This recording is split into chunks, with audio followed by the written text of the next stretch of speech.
Alhamdulillah.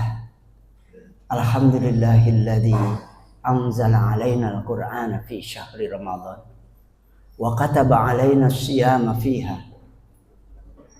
Asyhadu an la ilaha illallah wahdahu la syarikalah wa asyhadu anna Muhammadan abduhu wa rasuluhu la nabiyya ba'dah.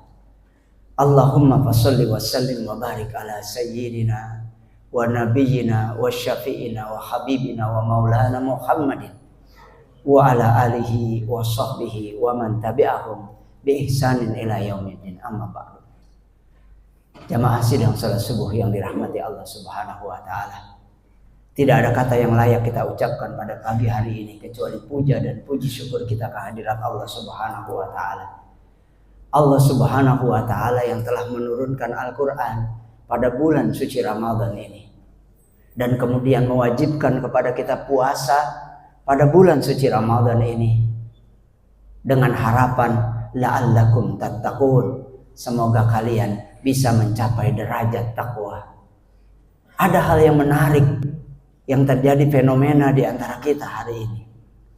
Barangkali pada diri saya, sejak saya kecil kita mengagungkan Ramadan karena di dalamnya ada berpuasa, ada ibadah puasa, ada ibadah tarawih, ada sahur. Padahal sesungguhnya ketika kita simak bunyi ayatnya itu adalah puasa itu diwajibkan, dipilih bulan Ramadan sebagai bulan puasanya umat Islam. Karena di bulan itulah Al-Quran diturunkan. Dan segala sesuatu yang bersentuhan dengan Al-Quran, maka dia akan mencapai kemuliaan yang luar biasa. Termasuk bulan suci Ramadan. Dia dipilih menjadi bulan mulia karena di bulan itulah diturunkan Al-Quran.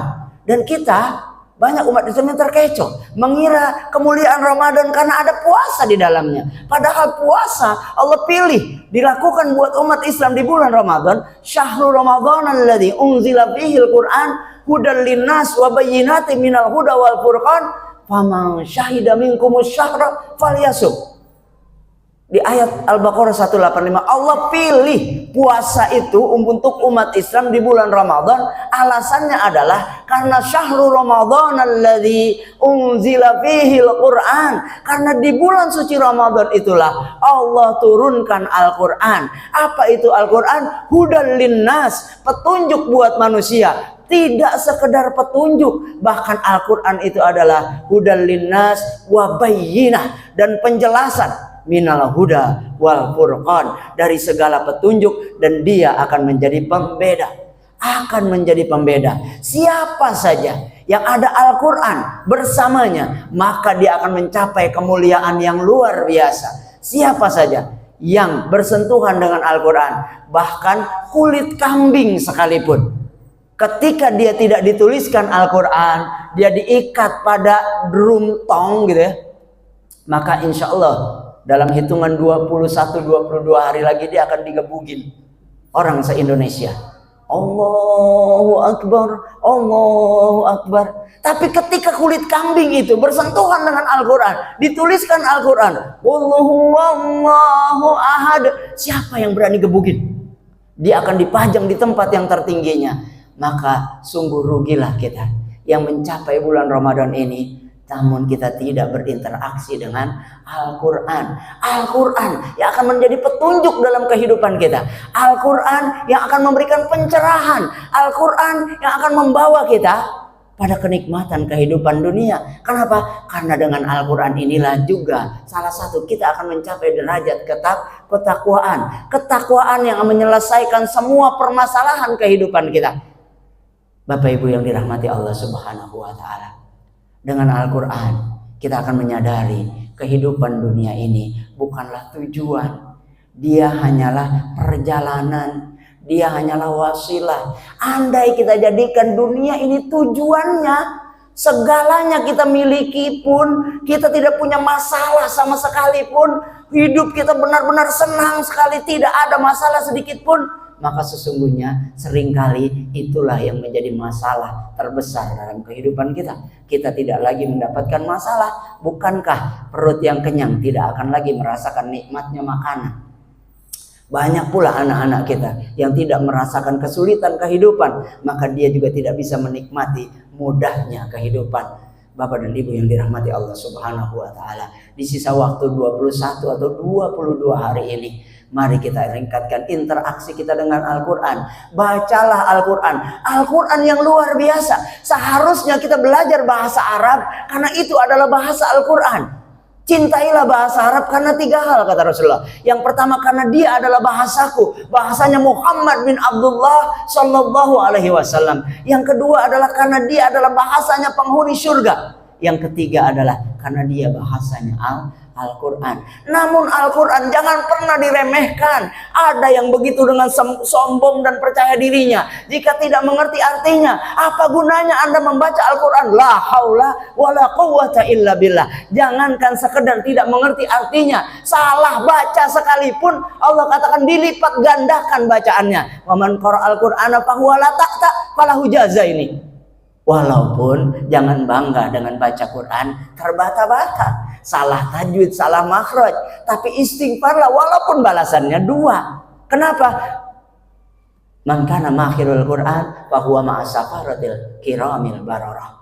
Bayangkan kalau ada Jibril bersama kita, safaratil kiramil bararah. Tapi kalau dia memahami bacaan Al-Qur'annya, maka tidak akan ada kesedihan di dalam kehidupannya. La tahzan. Tidak ada lagi kesedihan. Tidak ada lagi kesedihan dengan apa yang terjadi di masa lalu. Dan tidak akan ada lagi kecemasan dengan apa yang akan terjadi di masa depan. Kenapa? Yang terpenting adalah bagaimana kita memaksimalkan kehidupan kita di saat ini. Hadirin jamaah sidang salat subuh yang dirahmati Allah Subhanahu wa taala, mari kita berinteraksi dengan Al-Qur'an apapun yang terjadi. Paksa anak-anak kita untuk terus berinteraksi dengan Al-Qur'an. Mungkin hari ini mereka akan menangis, mungkin hari ini mereka akan aku ingin main ayah, aku ingin ini, aku ini, tapi pada saatnya interaksi mereka dengan Al-Qur'an di usia mudanya.